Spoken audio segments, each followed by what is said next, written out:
dossiês de UFO, abduções alienígenas e tempo perdido. Apenas 5 meses após o encontro noturno de Betty Barney em setembro de 1961, ocorreu um incidente semelhante no Reino Unido. Neste caso, a testemunha era um homem chamado Ronald Wildman. Foi nas primeiras horas de fevereiro 9, 1962 que Wildman teve uma experiência extraordinária, que o levou a acreditar plenamente que ele tinha visto um UFO em quartos muito próximos. Tão espantado, e mesmo um pouco inconstante, pelo que ocorreu, Wildman contatou a polícia local. Foi através da polícia que o Ministério do Ar do Reino Unido, hoje chamado de Ministério da Defesa, veio a ouvir sobre a história.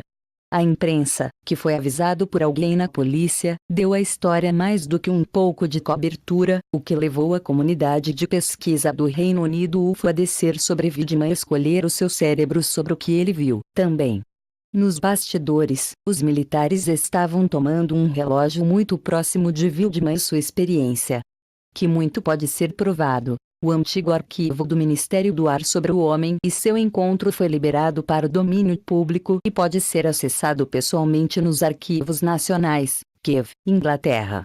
O arquivo Wildman é executado a partir de 1962 para 1964 e é predominantemente composto de recortes retirados de jornais, a partir de várias questões da revista Flying Saucer Review, que foi uma publicação altamente popular para os entusiastas de OVNIs, particularmente assim na década de 1960 e 1970, e de outros boletins informativos e periódicos sobre a questão da Flying Saucers. O arquivo contém outra coisa também, como você vai aprender agora.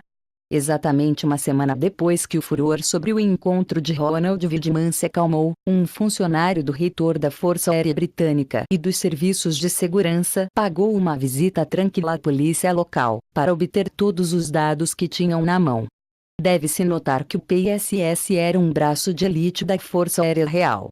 Seus funcionários geralmente se envolveram na investigação de ameaças terroristas contra os militares.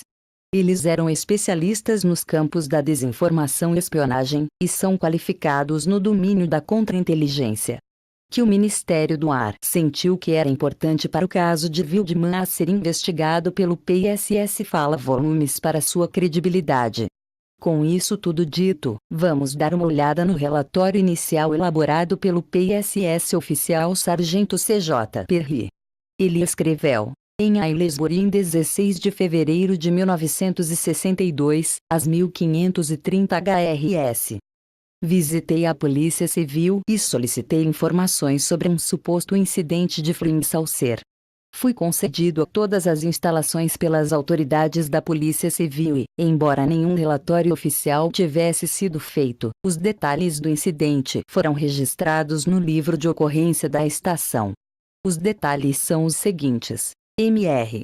Ronald Wildman de Luton, um motorista de coleta de carro, estava viajando ao longo da estrada Aston Clinton em cerca de 0330 HRS.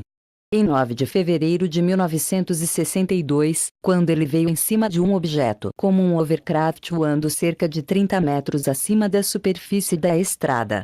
Como ele se aproximou, ele estava viajando a 40 mph, mas uma força desconhecida brandou-o para 20 mph ao longo de uma distância de 400 yards.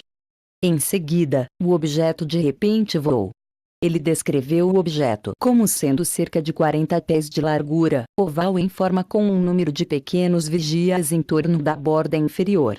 Emitiu um fulgor fluorescente, mas de outra maneira não foi iluminado. O Sr. Wildman relatou o incidente a uma patrulha policial que notificou o sargento do dever, Sargento Schofield.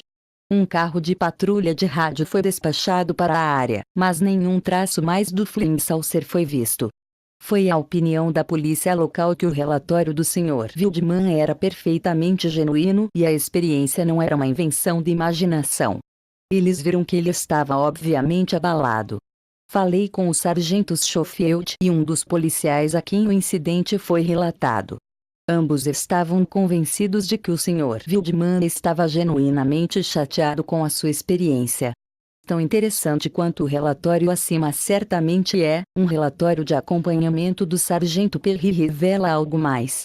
É algo que é apresentado apenas como uma referência de passagem, mas que a partir da perspectiva da história que você está lendo é incrivelmente importante. Após uma visita de retorno para ver o sargento Schofield, o sargento Perry escreveu em seu relatório que a polícia não mencionou uma coisa em particular na discussão inicial. Na época, a polícia não achava que era muito importante.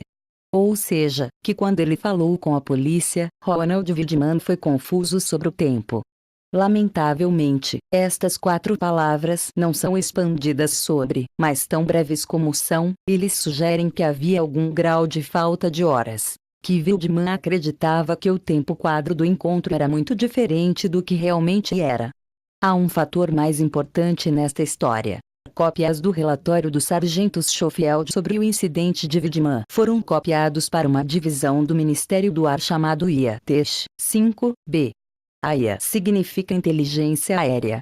Há muitos anos a IA-5B foi absorvida pela equipe de inteligência da defesa do Ministério da Defesa. Para um caso que envolveu um homem cujo carro foi brevemente afetado por um encontro próximo com um UFO, este é um extraordinário alto grau de interesse, todos exibidos por filiais secretas dos serviços militares e de inteligência do Reino Unido.